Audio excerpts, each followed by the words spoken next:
भारत के लिए ईरान ने दिखाया बड़ा दिल। इससे कई सारी चीजें क्लियर हैं कि ईरान और भारत के रिश्ते कितने मजबूत हैं और ईरान भारत की कितनी इज्जत करता है।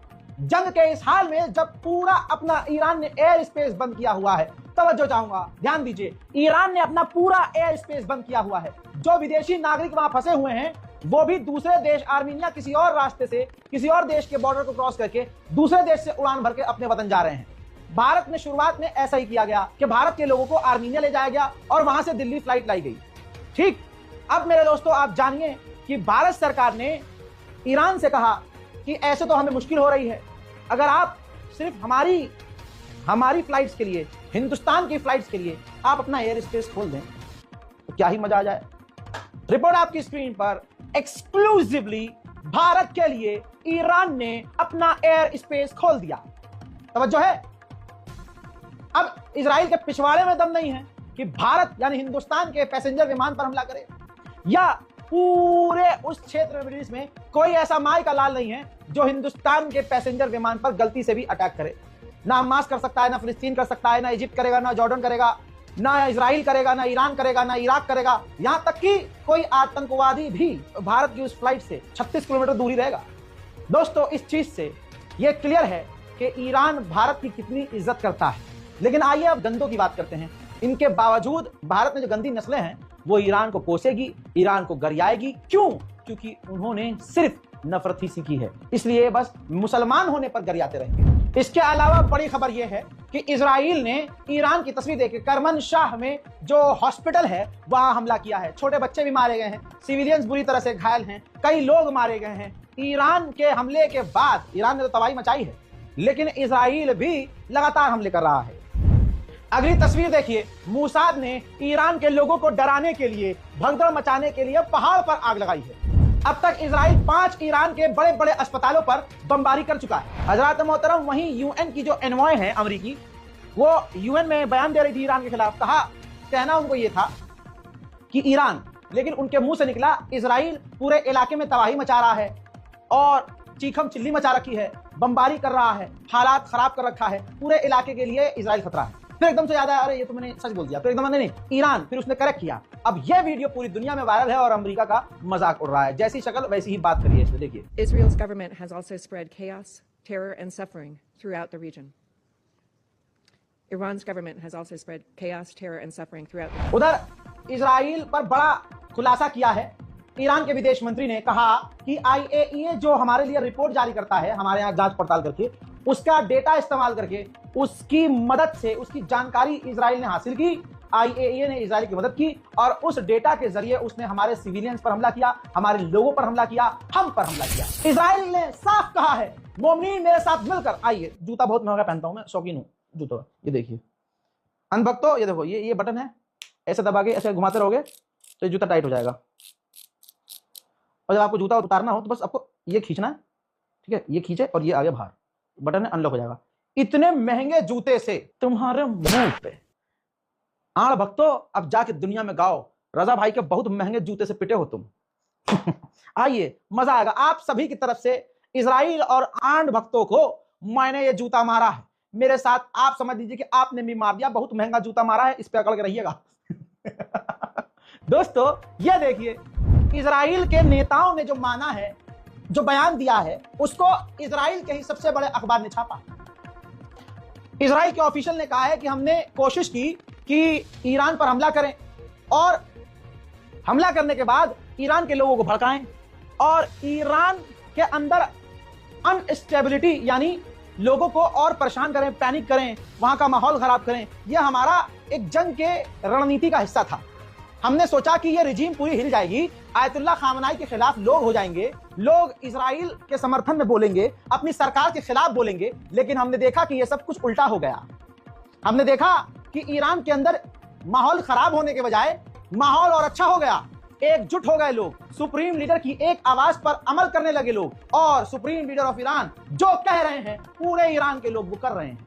इसे कहते हैं देशभक्ति। आड़ भक्तों, ईरान ने यूएन के अंदर बयान दिया है, कहा है कि इजराइल के पास खुद परमाणु है, गैर कानूनी है, कोई कानून नहीं मान रहा है। और यही इजराइल दूसरों पर इल्जाम लगाता है कि इनके पास परमाणु है, इनके पास परमाणु है, इसके पास एटम बम है, और ये कह कहकर दूसरों को परेशान करता है इजराइल, और गैर कानूनी हरकतें और वॉर क्राइम करता है इजराइल। ईरान के विदेश मंत्री की एक्सक्लूसिव तस्वीर देख लीजिए। जिनेवा में जब गए, सब 4 इंच झुककर उनसे मिले, सबने आगे बढ़कर हाथ मिलाया। किसी के चेहरे पर ऐसा नहीं था कि वो किसी कमजोर से मिल रहे हैं। जिनेवा में इस मीटिंग के दौरान बार बार ईरान ने कहा, हम तो अमेरिका से बात भी कर रहे थे, न्यूक्लियर पर भी बात कर रहे थे, हम कॉम्प्रोमाइज करने को भी तैयार हैं, लेकिन इजराइल ने जबरदस्ती की जंग हम पर थोपी है। हम पर पहले इजराइल ने हमला किया है, माहौल उसने खराब किया है। जानकारी के लिए दे दूं कि ब्रिटेन के विदेश मंत्री भी मौजूद थे, यूरोप के कई सारे यहाँ नेता और विदेश मंत्री भी मौजूद थे। सबने ईरान से बड़े इज्जत से इस मीटिंग में बात की। ईरान की जो बुशहर न्यूक्लियर फैसिलिटी है, जहां रशिया काम कर रहा है, इजराइल के निशाने पर वो भी है।